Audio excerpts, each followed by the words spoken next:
कि देखना अपने आप को है, लेकिन देख रहे हैं हम किसी और चीज को। जब जब हम जिनेंद्र भगवान के सामने आते हैं प्रदीप जी, जब जब हम जिनेंद्र भगवान के सामने आते हैं, हम देखते जिनेंद्र भगवान को हैं और उनको देखते देखते हम अपने आप को देखते हैं।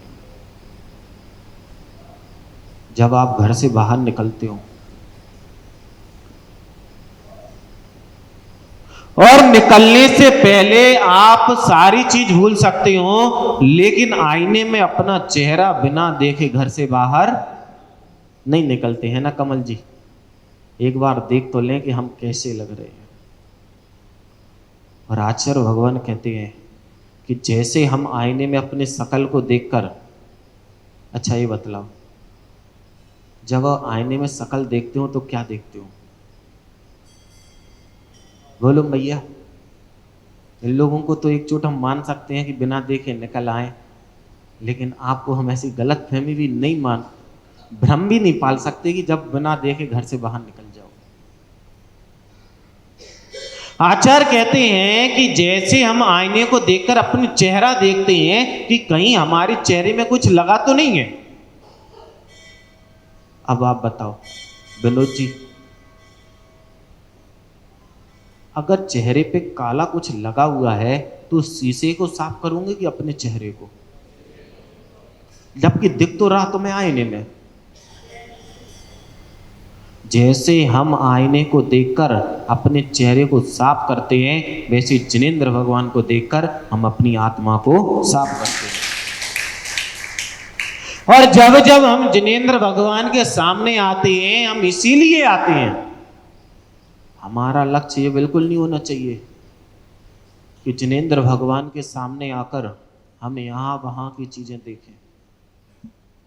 हमारा लक्ष्य ये होना चाहिए कि जिनेंद्र भगवान को हम जब भी देखें उनके पथ का अनुसरण करें कि जिस मार्ग पर वह चले हैं उसी मार्ग पर हम भी आगे बढ़ते चले जाएं। अब देखना अपने आप को है और देख रहे हम उस आईने को। हम कृष्ण लेस्या को समझ रहे थे कि व्यक्ति के इतने निकृष्ट परिणाम हो जाते हैं कि भाई दूसरे को मारने के लिए तैयार हो जाता है। हम ये नहीं कह सकते सैलू भाई, हम ये बिल्कुल नहीं कह सकते हैं कि ये परिणाम हमारे बिल्कुल भी नहीं होते। जब हमारे सामने हमारी आकांक्षाओं की पूर्ति नहीं होती है, कहीं ना कहीं हमारी को ठेस लगती है, तो वही कृष्ण लेस्या वाले परिणाम हमारे भी हो जाते हैं। उस समय सारा ज्ञान हमारा, ज्ञान भाई नाम कितना भी ज्ञान हो, लेकिन जिस समय उस कसाई का बेग हमारे सामने आता है, सबसे पहले अगर बहता है तो हमारा ज्ञान ही बह जाता है। जब जब हमें कसाएं आती हैं, कसाय का उद्रेक इतनी तेज गति से आता है कि हम सारी समझ हमारी सबसे पहले इतनी दूर चली जाती है कि हमें होशो हवास नहीं रहता है कि हम क्या विचार कर रहे हैं, क्या कर रहे हैं और क्या कह रहे हैं। और जैसे ही वह कसाय हमारी शांत होती है हम पछताते हैं, लेकिन जब चुड़िया चुग गई खेत तो पछताने से क्या फायदा। नीलेश्या, उस वृक्ष को जब तक नहीं भूलना, जब तक आपके शरीर में प्राण है, जब तक आपके इस देह में आयु कर्म शेष है, जब तक उस वृक्ष को बिल्कुल नहीं भूलना। विवेक भाई, कुछ भी भूल जाओ लेकिन उस वृक्ष को हमेशा याद रखो। जिस समय भी आप कोई कार्य कर रहे हैं, किसी से बात कर रहे हैं, कुछ चिंतन कर रहे हैं, उस वृक्ष को अपनी दृष्टि के सामने लाओ कि जो काम हम कर रहे हैं, जो काम मोनू भाई हम कर रहे हैं, उसमें हम उन 6 पुरुषों में से कौन से पुरुष हैं? कहीं ऐसा तो नहीं कि हमारे परिणाम, हमारी क्रिया ऐसी हो रही है कि हम किसी को मारना चाहते हैं। बिल्कुल काले परिणाम, बिल्कुल घोर अंधकार में ले जाने वाले परिणाम।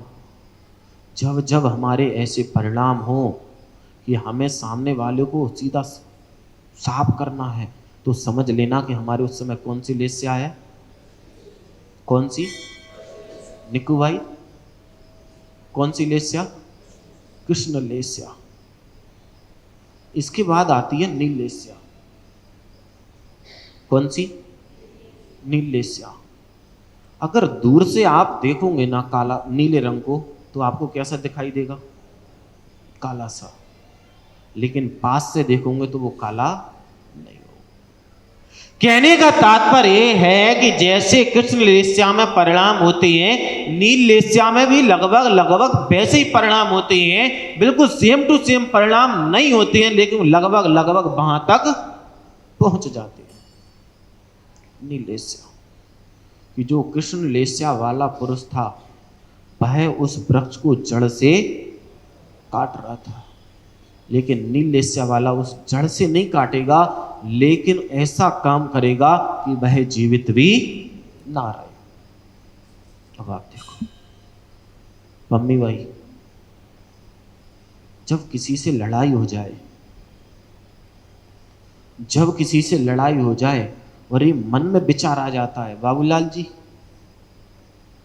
कि अगर हमने उसको मरे के समान नहीं कर दिया,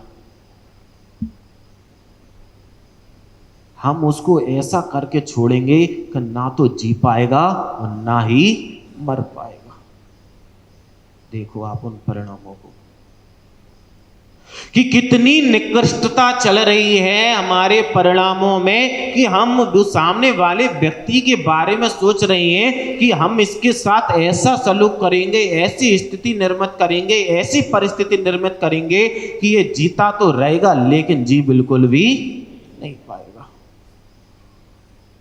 अब आप देखो, अब उस आईने को अपनी आंखों के सामने लाओ कि कब कब हमारे ऐसे परिणाम हो जाते, पंकज भाई, कब कब हमारे ऐसे परिणाम हो जाते हैं कि सामने वाले को हम जीता तो देखना चाहते हैं, लेकिन उसको तिल तिल घट घट मरना देखना चाहते हैं। कल आपने कहानी सुनी थी,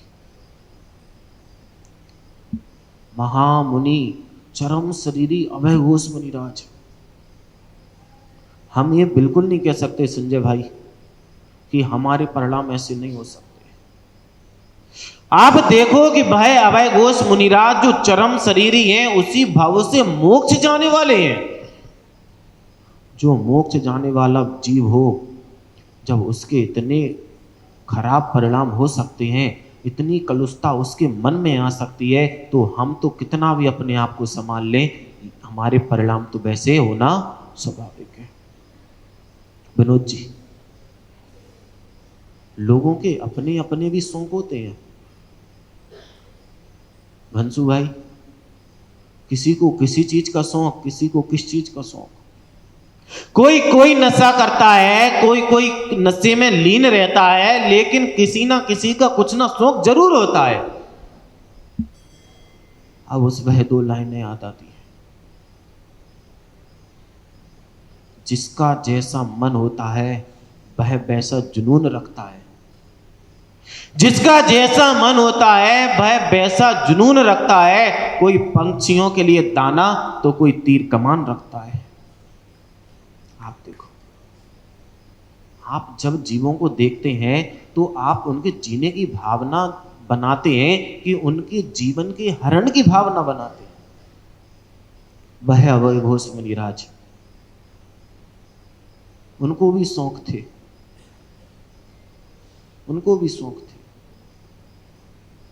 और व्यसन भी अलग अलग तरीके होते हैं। किसी को सप्त व्यसन का व्यसन होता है, तो किसी का सठ कर्तव्यों का व्यसन होता है। किसी को सप्त व्यसनों का व्यसन होता है और किसी को सठ कर्तव्यों का व्यसन होता है। व्यसन का अर्थ जॉनी भाई गलत ही नहीं समझना कि व्यसन मतलब गलत। व्यसन का मतलब होता है हमारे मनोस्थिति की ऐसी क्रिया कि जिसके बिना हम बिल्कुल भी ना रह पाए।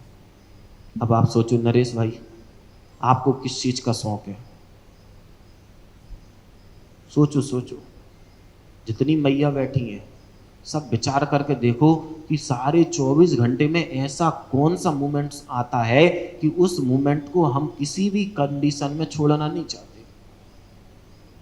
कि हमें लड़ने का शौक है, कि बुराई का शौक है, कि निंदा का शौक है, कि पति से लड़ने का है, कि कुछ क्या है, आप खुद विचार करो। लेकिन किसी ना किसी को कुछ ना कुछ व्यसन तो जरूर होगा। कुछ लोग होते हैं कमल जी कि सोने के पहले जब तक वह मोबाइल ना चला लें, फेसबुक ना चला लें, इंस्टाग्राम ना चला लें, उनको नींद नहीं आ सकती। किसी किसी का शौक होता है कि जब तक एक की चुगली यहां की वहां ना कर लें, जब तक किसी की निंदा ना कर लें, उस व्यक्ति को भोजन नहीं पच सकता। सबके अपने अपने शौक है। अब वह है अभय घोष कि जो महापुरुष उस सिद्ध अवस्था को प्राप्त होने वाला भव, और उनको भी शौक था शिकार का। शिकार की परिभाषा ये बिल्कुल भी नहीं है आशीष भाई कि आप सोचो कि हम किसी जीव को मार रहे हैं। अभी हमारे मुनिश्री प्रसिद्ध सागर जी महाराज उदाहरण दे रहे थे आपको कि शिकारी आता है, जाल फैलाता है, तो उसको कौन सा व्यसन था? कौन सा व्यसन था? हाँ, कौन सा? शिकार का। कौन सा व्यसन था उसको? शिकार का।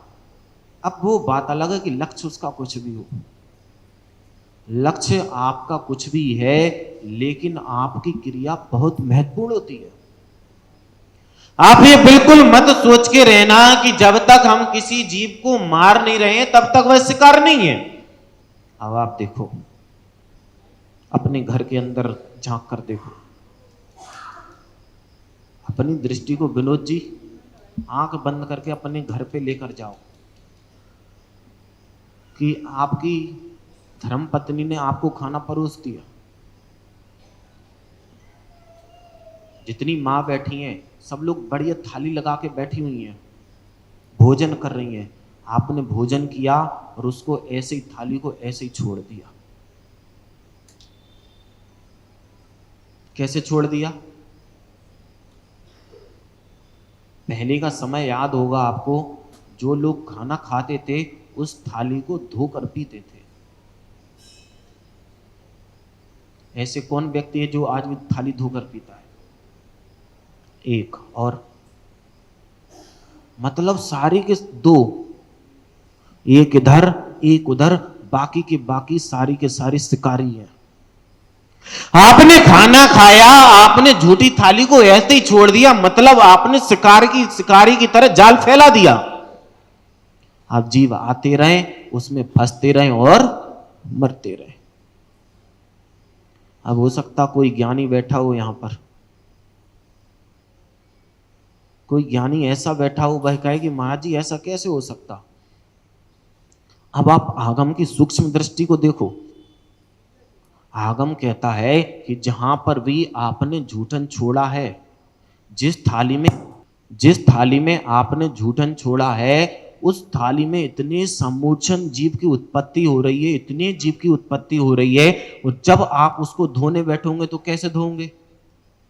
लिया साबुन और उस पे अच्छे से ओ हो, जितने भी समूचन जीव आए थे सबको आपने अच्छे से नहला दिया। आगम की वह दृष्टि कह रही है कि अगर आप अपनी थाली को तुरंत के तुरंत धोकर साफ नहीं करते हो तो आपसे बड़ा शिकारी नहीं है। एक शिकारी जो जाल फैलाता है कितने जीवों को फंसा लेगा एक बार में? कितने जीवों को? कितने? 100, 150, 200। जो मछली पकड़ता है तो जाल फैलाता तो कितनी मछली आ जाती है उसके जाल में? मेरे हिसाब से इससे ज्यादा कमल जी नहीं आ सकते। और जो थाली आप झूठन छोड़कर आए हो उसमें हम गिन नहीं सकते हैं। वह केवली ज्ञान बता सकता है कि वह केवली भगवान ही बता सकते हैं कि जो थाली तुम छोड़कर आए हो उसमें अनंत जीवों को तुमने फंसा के मार डाला। अब वो शिकारी बड़ा है कि कि तुम शिकारी बड़े हो। सबके अपने अपने शौक है। आपको बिल्कुल भी अब वो बात अलग है कि महाराज जी अगर थाली धो के पिए तो लोग क्या कहेंगे। धर्मचंद जी, लोग क्या कहेंगे इसके चक्कर में बिल्कुल नहीं रहो, धर्म को देखो कि धर्म क्या कहेगा। और धर्म जब भी आपको कहेगा, यही कहेगा कि तुम्हारे जैसा धर्मात्मा दूसरा हो नहीं सकता है, कि जो त्रस्त जीवों को नहीं बस सम्मूर्छन जीवों को बचाने में जिसकी बिल्कुल मति लगी हुई है, उससे बड़ा कहते हैं कि कोई धर्मात्मा दूसरा हो नहीं सकता। लेकिन उस धर्म का आपको व्यसन होना चाहिए कि हर पग पग पर हमारी ये धारणा बनी रहे कि हमें जीवों को बचाना है, कहीं ऐसा ना हो कि गलती से भी हमारे द्वारा कोई जाल फैल जाए और उसमें जीव फंस कर मर जाए। अब आप देखो, अगर आप थाली धोकर पीते हो, अब वो बात अलग है महाराज जी कि सब्जी की कटोरी थी ना, तो इतनी उसमें छोड़ दिए कि एक गिलास और खा जाए। और मान लो रबड़ी की कटोरी थी तो बोलो बोलो बोलो, अंगुली से। और मान लो प्लेट थी ना तो जीभ से चाट लेंगे उसको। बिल्कुल सही है। उधर आपको वह वस्तु दिख रही है जो आपके देह के लिए इष्ट है, आपको वह वस्तु इष्ट दिख रही है जो आपके विषय भोग के लिए इष्ट है, आपके इंद्रिय के लिए इष्ट है, वह आपकी रसना इंद्रिय के लिए इष्ट है। इसलिए आपको उसने ऐसा चमका दिया कि आईने की जरूरत नहीं है, अपनी शकल उसी में देख लो। और आचार्य यही तो कह रहे हैं कि बिल्कुल नहीं, तुम्हें चमकाना उसको चमकाओ, लेकिन ये मत सोचो कि इसमें थोड़ा सा दाना और लगा है। तुम ये देखो कि अगर उस दाने को हमने छोड़ दिया तो उसमें कितने सारे जीवों की उत्पत्ति हो गई और जो निस्समय मरते रहेंगे। अपनी क्रिया को इतना मांझते चले जाओ, जैसे छोटे बच्चे को मान लो बर्तन मांजने को दे दिए, मान लो इस बच्ची को बर्तन मांजने को दे दिए इसकी मां ने, वो अच्छे से नहीं मांज पाई तो क्या करते, क्या करोगे? कहां बैठी अम्मा इसकी, बेटा और अच्छे से धो। क्यों? कि उसमें गंदगी लगी ना रहे।